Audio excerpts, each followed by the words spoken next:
En la clase de hoy lo que vamos a ver es la prescripción del ejercicio físico.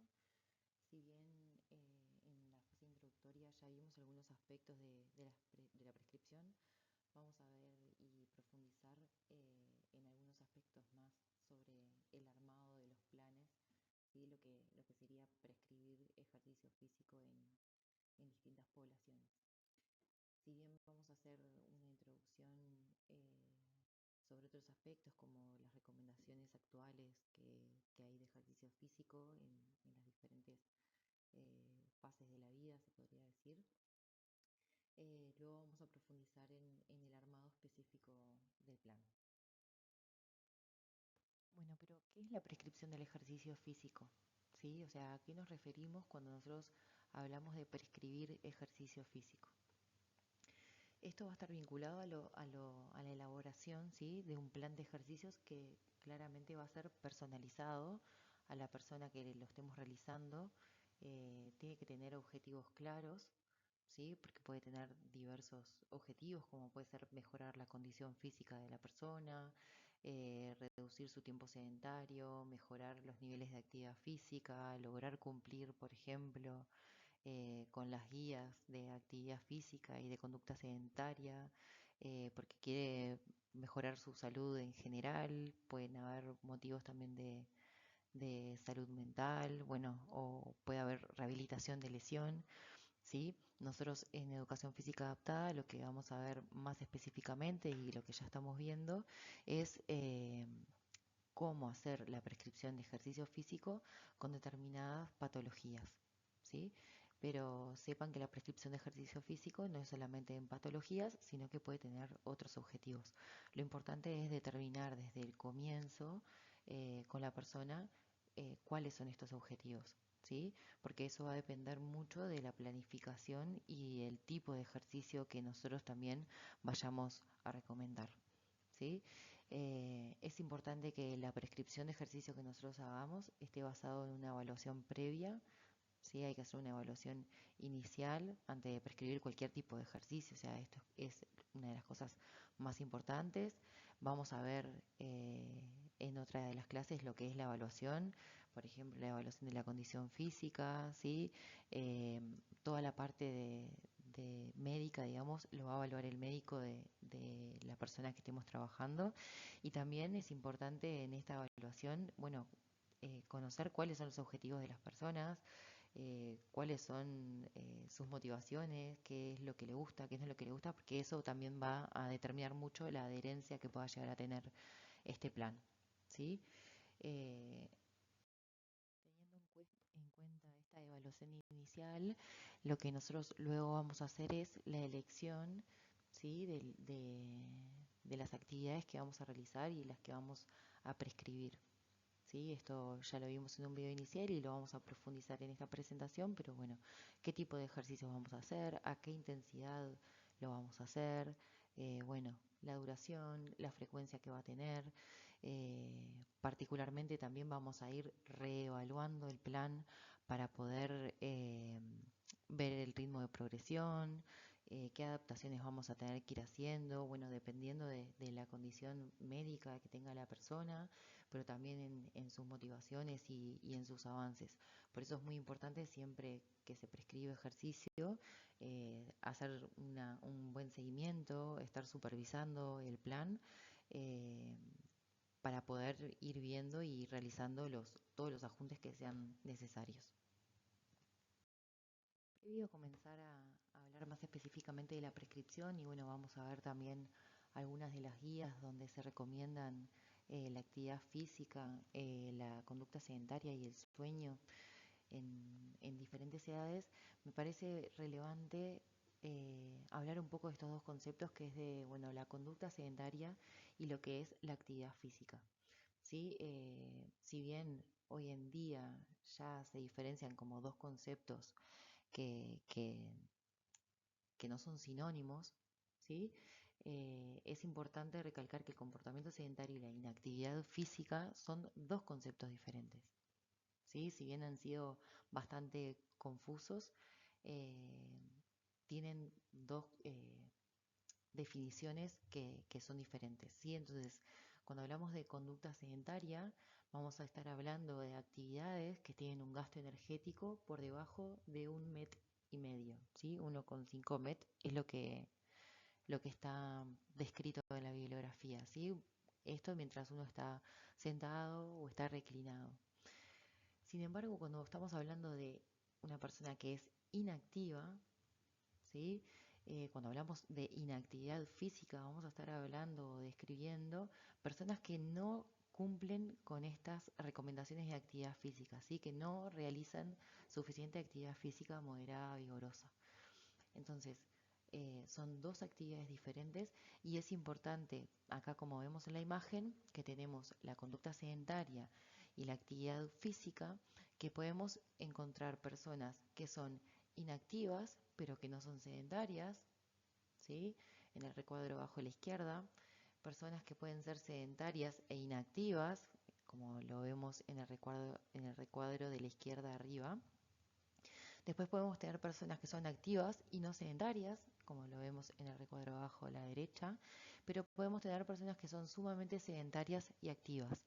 Un ejemplo de esto es una persona que trabaja, por ejemplo, 8 horas en una oficina, maneja de su trabajo a su casa, hace 1 hora de ejercicio, pero después luego vuelve a su casa y se queda sentado en el sillón mirando tele hasta el momento de acostarse, ¿sí?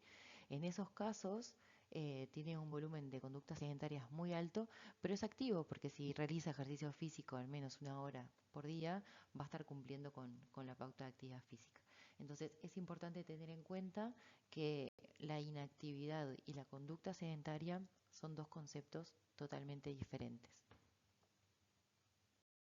Habiendo definido, bueno, las diferencias entre lo que es la conducta sedentaria, la inactividad física, vamos a ver que en la actualidad las guías no son únicamente de actividad física como suelen ser habitualmente, sino que ahora se llaman guías de las 24 horas, ¿sí? Los movimientos que realizamos nosotros durante 24 horas y tratan de describir, bueno, cuáles serían los mejores, se podría decir, o las recomendaciones de los movimientos dentro de las 24 horas de una persona.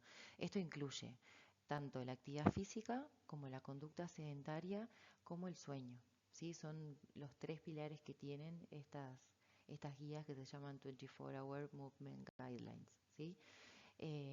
Algo interesante de estas guías es que se va dividiendo eh, por franjas de edad, ¿sí? Entonces vamos a tener unas guías específicas para, para niños y bebés de 0 a 4 años. Después tenemos unas guías para niños de 5 a 17 años. Después vendrían las guías de adultos de 18 a 64 y hay guías específicas a partir de los 65 años. Esto lo que nos permite es tener, bueno, tal como se llama, una guía para ver, bueno, qué es lo recomendado. Esto está basado en evidencia científica y se ve, bueno, cuál es el impacto que tiene cumplir con determinado tiempo de actividad física, con determinado tiempo de conducta sedentaria, cuántas horas se deberían dormir en cada etapa, ¿sí? Entonces, eh, lo bueno de estas guías es que describen, bueno, cómo son los movimientos, si bien el sueño y la conducta sedentaria no se definen como un movimiento, sino que, bueno, va viendo cómo se van integrando estos tres pilares entre sí, ¿sí? Porque, bueno, uno puede analizar la actividad física y uno puede ser físicamente activo, pero tener conducta sedentaria muy alta, entonces eso también tiene un impacto negativo en nuestra salud. Entonces, poder cumplir con estas guías eh, nos permite también analizar la interrelación que tiene el sueño con la conducta sedentaria y con la actividad física. ¿Sí? Hoy en día hay mucha investigación sobre estos temas, no solo viendo, bueno, cuál es el impacto o el beneficio de cada uno, sino cuál es el impacto de poder cumplir con estos tres pilares, por ejemplo. Si hoy vemos específicamente las guías de 0 a 4 años, vemos que también se van dividiendo dentro de esta franja en los que son menores de 1 año, entre 1 y 2 años y entre 3 y 4 años. claramente porque las características del sueño y de la movilidad, bueno, y también de las conductas sedentarias, difieren mucho en estas edades tan tempranas. Entonces, si vemos los menores de un año, ¿sí? Tienen mucho tiempo de sueño. eh, Hay descripción, por ejemplo, en la parte de conducta sedentaria, que las pantallas no están recomendadas en esta edad, que cuando se están quietos, bueno, por lo menos tener otro tipo de actividades, como por ejemplo leerles o hacer historias. Esto es importante también describir. Actualmente lo que se está analizando es que no todas las conductas sedentarias tienen el mismo impacto negativo, ¿sí? Entonces, esto es sumamente importante porque en algunas actividades, como por ejemplo leer o hacer manualidades o estar haciendo otras actividades, aunque uno esté sentado, no tienen el impacto negativo que, por ejemplo, tienen las pantallas, ¿sí?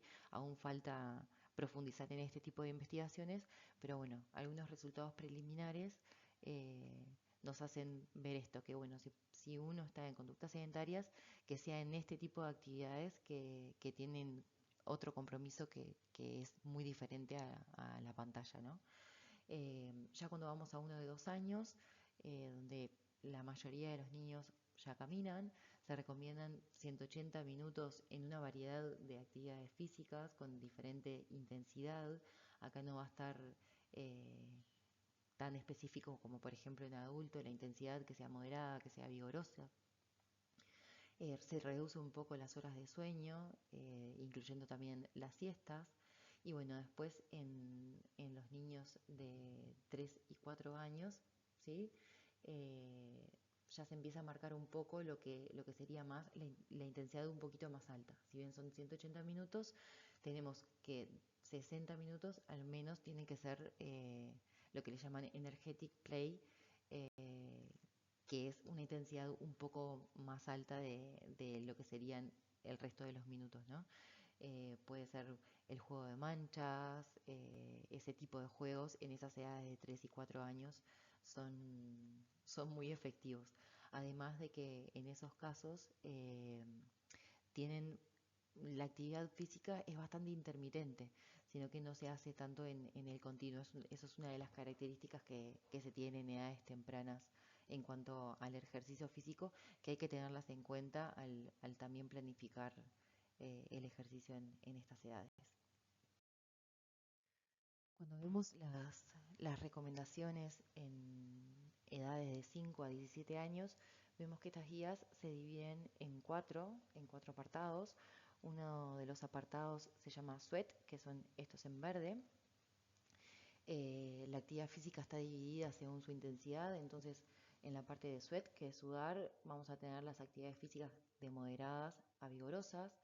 En esta franja de edad se recomiendan 60 minutos diarios de actividades físicas moderadas a vigorosas, pero también que se incluyan 3 días, 3 veces por semana, ejercicios de fuerza o ejercicios que tengan una intensidad un poco más alta. Después, en naranja vemos lo que se llama STEP, que serían caminar, ¿sí? Son actividades físicas de intensidad baja. Entonces recomiendan varias horas que sean estructuradas y no estructuradas de este tipo de actividades. Luego lo dividen el sueño, entonces acá hay una diferencia entre las edades. Desde los 5 años a los 13 se recomiendan de 9 a 11 horas de sueño. Y luego tenemos la recomendación de 8 a 10 horas en el caso de las edades de 14 a 17. ¿Sí? Eso sería una buena duración para cada una de esas edades. Y por otra parte tenemos lo que sería la conducta sedentaria, que lo ponen como SIT, de sentarse, lo llaman sedentary behavior, y esto no recomiendan más de 2 horas de pantalla en estas edades. Recuerden que por debajo de estas edades no se recomiendan las pantallas y limitar el tiempo sentado, ¿sí? Cuanto más tiempo estemos en actividad va a ser mucho mejor. Cuando vamos a las guías de adultos de 18 a 64 años, vemos que se recomiendan, le llaman 24 horas saludables. Vemos que de actividad física se deberían cumplir 150 minutos semanales de actividad física moderada a vigorosa, varias horas de lo que se llaman actividad física de intensidad baja, ¿sí? En este caso se incluye también el estar parado. En el caso del sueño, se recomiendan de 7 a 9 horas de sueño, bueno, de buena calidad. Y algo que es importante y que se está estudiando bastante es el impacto que tiene la hora de acostarse y la hora de levantarse. Más específicamente, la consistencia en estos horarios. ¿Qué quiere decir esto? Acostarme siempre a la misma hora y levantarme relativamente siempre a la misma hora. Eh, Se ve que tener esa consistencia tiene mayor impacto en la salud o no tiene un detrimento como puede tener la desorganización de estos horarios. Y bueno, después, en el caso de la conducta sedentaria, limitarlo a 8 horas o menos, ¿sí? Entonces, de esas 8 horas, tienen que ser menos de 3 horas que sean de pantallas, ¿sí? Y algo importante de la conducta sedentaria son los cortes de la conducta sedentaria. No es lo mismo el impacto que tiene estar 3 horas sentado mirando el teléfono en el sillón que si nosotros hacemos 20 minutos y esa conducta sedentaria se interrumpe y hacemos otra actividad y después volvemos a retomar, tienen impactos diferentes. Entonces, lo que se llaman estas pausas activas, que también están recomendadas en lo que es la parte de laboral, digamos, decir, bueno, si yo trabajo 8 horas sentado en una computadora, por lo menos cada media hora levantarme, dar una vuelta, hacer algún estiramiento, eso va a ser beneficioso para cortar esta conducta sedentaria que podemos tener a lo largo del día.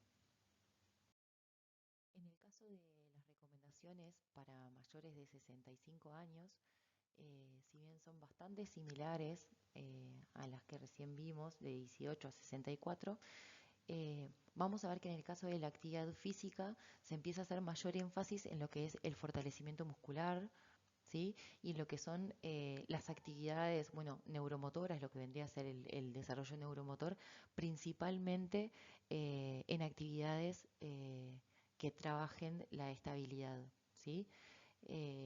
Esto, a partir de esta edad, las caídas son bastante habituales, entonces tener mayor trabajo de fuerza y hacer trabajos coordinativos y de estabilidad eh, van a ayudar un montón en esta fase a prevenir las caídas. En cuanto al sueño y la conducta sedentaria, son similares a las que vimos recién en adultos a partir de 18 años. Estos temas igualmente los van a profundizar en educación física adaptada para poblaciones especiales 2, donde ahí, bueno, van a ver en las diferentes fases, en las diferentes etapas de la vida, cuáles son las recomendaciones y bueno, y van a ver cómo trabajar cada uno de estos. Pero me parecía algo súper importante ver fase a fase cuáles son las recomendaciones y qué es lo que se está viendo hoy en día y bueno, la bibliografía científica a dónde apunta, ¿sí? Que hay estos cambios. Uruguay todavía no tiene su guía, lo que se llaman de las 24 horas, pero bueno, esto ya se está modificando y me imagino que se van a realizar también esto de las 24 horas. Bien, ahora sí, viendo lo que son los principios de la prescripción de ejercicio físico, vamos a tener que, cuando vayamos a armar este plan estructurado, individualizado que fuimos definiendo, vamos a tener que describir estos aspectos que se llaman FIT, y en este caso BP. Eh, en el caso de la F es la frecuencia, o sea, con qué frecuencia se va a realizar el ejercicio, a qué intensidad se va a realizar el ejercicio, qué tipo de ejercicio va a ser el que vamos a estar prescribiendo, cuánto va a durar ese ejercicio, ¿sí? Qué cantidad de ese ejercicio se va a realizar, lo que es el volumen y de qué manera vamos a progresar. Para tener en cuenta todos estos aspectos, tenemos que, como ya lo mencionamos, hacer esta evaluación inicial, ¿sí? Ver el punto de partida de la persona que vamos a estar trabajando Y ese punto de partida es lo que va a delimitar también esta prescripción, esto del FIT-BP, ¿sí? Bueno, en el caso de la progresión, ¿cuál es el punto de partida? ¿Qué tipo de ejercicios se van a realizar? ¿De qué forma? ¿Cuáles son las motivaciones? ¿Cuáles son los objetivos? ¿Sí? Esto es sumamente importante para comenzar a pensar en la prescripción del ejercicio. Una vez que tenemos claros los principios de la prescripción de ejercicio, las decisiones que vamos a tomar con la persona que estemos trabajando, de qué manera vamos a trabajar, vamos a tener que tener en cuenta lo que son las consideraciones generales para la prescripción de ejercicio físico. ¿Qué quiere decir esto? Bueno, eh, qué tipo de ejercicio va a ser lo óptimo para poder tener una buena prescripción de ejercicio físico que tenga un buen impacto en la salud y en la calidad de vida de la persona. Entonces, un programa de ejercicio físico debe incluir lo que llamamos ejercicio aeróbico, ¿sí? Lo que es la capacidad cardiorrespiratoria. Tiene que tener ejercicios de fuerza, ejercicios de flexibilidad, ejercicios que impacten en la composición corporal y ejercicios neuromotores. ¿Sí? Dependiendo de la edad que tenga la persona, también este FIT-BP va a ir modificándose.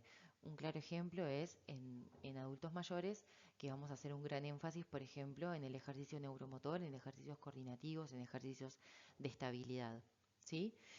Algo importante de estas consideraciones es que si bien nosotros vamos a estar prescribiendo ejercicio físico, siempre debemos dar la recomendación de reducción de la conducta sedentaria.